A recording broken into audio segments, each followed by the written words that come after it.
Well, for those that haven't been here before, what we're doing right now is one of our alligator feeding shows. We have a lot of different shows here at Gator Beach. They're all crowd-based, of course. So if we have huge crowds, we do huge shows. If we have small crowds like today, we'll do a small show. But the information... Take it, throw it over the edge. So while Robert here is feeding these alligators raw meat, I'm going to tell you guys a little bit about our park and a little bit about alligators in general. Now, to get it started off, what is Gator Beach? Gator Beach is home to over 200 live American alligators. Down here in this pond alone, there are 65 alligators, and they're scattered amongst the property. In our various exhibits, including our yearling falls, our hypomelanistic alligators, our hatchlings, and our other hatchlings, you're going to find the rest of our alligators.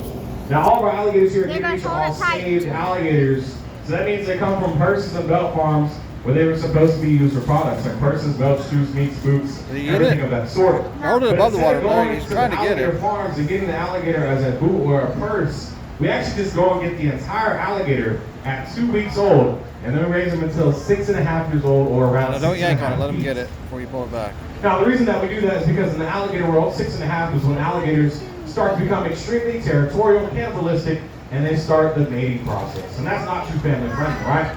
So we have to send our alligators off to other exhibits that house larger alligators or places exactly like this, just larger.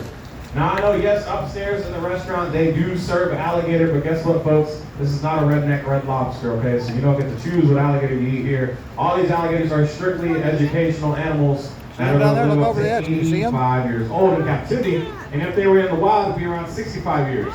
Now, these alligators cannot be released into the wild because they are not wild alligators. They did not come from the wild. They came from captivity, so they are captive alligators. They've been raised around humans, so they associate humans with food. They are habituated. Again, they associate humans with food, so we cannot release these guys into the wild.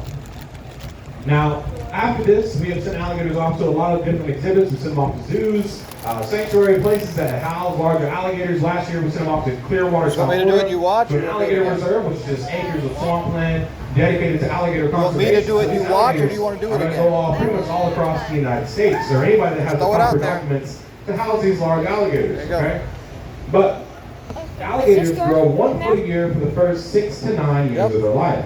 So as you guys are looking down here, I'm gonna tell you guys, you know, something that us as handlers, we see and we're able to tell how old an alligator is based off its size, is because an alligator can grow 1 foot a year for the first 6 to 9 years of their life. So those docks down there, the square ones, are 6 feet by 6 feet, except for the rectangle one. So if an alligator is half the size of the dock, we know it's 3 years old, or 3 feet, right? If it's larger than half the size of the dock, we know it's 4 or 5. If it's larger than the dock, it's over 6. So it's very easy to tell the first, 6 to 9 years of an alligator's life, its size, or its age based off the size. Very easy to tell. He's got it. Now, as you guys are looking down here, you may notice that alligators they all look the same, right? They all look the same, and they all pretty much do look the same, right? Males and female alligators cannot be told the difference-wise just by looking at them, all right? They look exactly alike. So we don't know if that's a male or a female just by looking at it. Some of the alligators have, distinct features, like they're missing an arm or a leg or part of their tail, and that's how we're able to tell. But aside from that, we'd have to get an alligator and put a glove on, go exploring, and we're not doing that here. So we cannot tell whether those are boys or girls down there.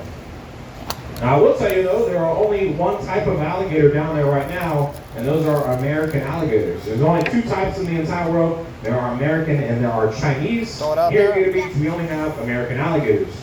Now, what is the difference between the American alligator and the Chinese alligator? The biggest difference, American alligators you find in America, Chinese alligators in China, right? Now, I'm joking. The biggest difference between the 2 of them is their size. American alligators can get anywhere from 10 to 15 feet, while the Chinese alligator maxes out at around 8 feet on average. So they are significantly smaller than the American alligators are. Also, there's only around 1,000 Chinese alligators in the world currently. There are 6 million American alligators here in the United States. So there's a lot more American alligators than there are Chinese alligators. And that's because they don't have the same conservation efforts as us in China. So they are pushing the Chinese alligators to extinction. While us, we almost pushed it to extinction back in the early 50s and 60s, but we made them a protected species, so now we have 6 million. Now, Florida has the second most when it comes to states at 1.3 million alligators. The only other state that beats us is Louisiana at 1.5, but they are in 11 states as far as North Carolina to as low as the Everglades and as west as Texas. and 11 states in between all have alligators, all right? Now, we get a question a lot down here, are there alligators in this area? Are there alligators here in Destin? And that's absolutely true, all right? There are alligators here in Destin, folks, if you guys did not know that. Last year we had two big stories. We had an alligator over here at our Crab Island. We also had an alligator over here at our Destin Commons, all right? They were in the news. But aside from that, any lake, river, pond, golf courses around here have alligators. If you see a sign that says beware of alligators, we put those up because we have confirmed an alligator is in that body of water, so we want you guys to stay cautious, okay? So that's why those signs are up. They're not just for Gotta lower it a little bit, buddy. gags. There you go. They are Hope you almost got it. those signs to tell you guys alligators are there.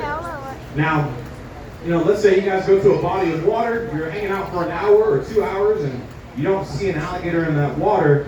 Well, those alligators can hold their breath underneath the water from anywhere from 4 all the way up to 8 hours at a time. So just because you don't see an alligator for an hour or two does not mean that alligator is not there.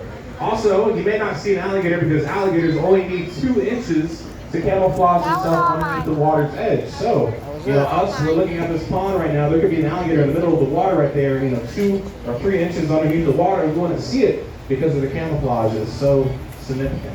Now, when they are younger like this, you can obviously see the black and the yellow stripes, their coloration, and it stands out a bit more. But as they get older, they turn all black in color, so that's why it's harder to see them as they get older, because black blends in with darker colored water like this down here. Now, again, you don't have to worry about alligators really at the beach. Now, alligators are freshwater animals, so salt water starts to break down the digestive system, makes them go blind, makes them lose their hearing, everything of that sort. So you don't have to worry about alligators at the beach. Also, you don't have to worry about them at your hotel pool. They're not a big fan of chlorine either. So as long as you swim in those 2 bodies of water at nighttime, you're okay. But any salt water, I don't recommend. Any fresh water, I don't recommend. Salt water. Where do I put this? Wrap it back up first. Wrap it back around the end of the pole. Since we are looking down here at these American alligators, we're going to talk about their size again. They can get around 10 to 15 feet. Male alligators are 12 to 15, while female alligators are 8 to 10. And like I said, they're going to live up to 85 years in captivity and 65 in the wild for those just joining us now. Now, next thing we're going to talk about is their speeds. All right, alligators now, 85% of their lives are sleeping. They're very, very lazy animals. But when they want to be, they can actually be pretty fast. On land, alligators can run anywhere from 10 to 15 miles per hour. And in water, they can swim up to 20 to 25 miles per hour. In comparison, 10 to 15 miles per hour is like the same speed as like Tom Brady. And then in water, 20 to 25 is like 3 times faster than Michael Phelps. So, they're super fast in water, not that fast on land. I'm not very good at it. Now, let's say you guys are getting chased by an alligator when you guys are down here or anywhere in the 11 states that have alligators. A lot of people think you should zigzag or serpentine or figure 8 in order to get away from an alligator. But folks, that's actually all an urban myth, okay? The quickest way from point A to point B is a straight line. So if you run a straight line, you have the best chance of getting away from an alligator. Then you do zigzagging on their territory. So you want to make sure you run a straight line and do not zigzag when you are getting chased by an alligator. I know it's hard to say, but it is true.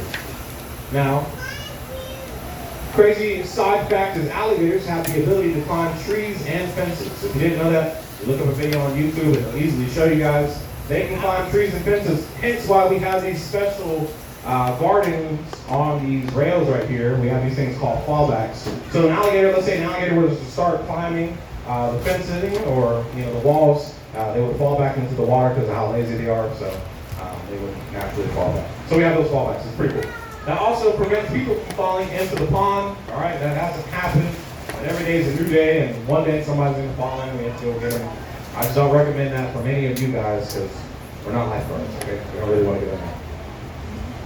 Now, it looks like Robert here has one last piece of meat, and I have one last fact for you guys, and then we're going to head out here for today. The last fact that I have for you guys is, folks, do not feed alligators in the wild. I know it's hard and it's tempting. You want to feed an alligator, give it marshmallows, or whatever you have, goldfish, fruit snacks, because alligator, looks just so hungry. But alligators do not eat it. They've been around for millions of years. They'll continue to be around for millions of years. And they didn't have, millions of years ago, fruit snacks or goldfish or anything like that in Uncrustables.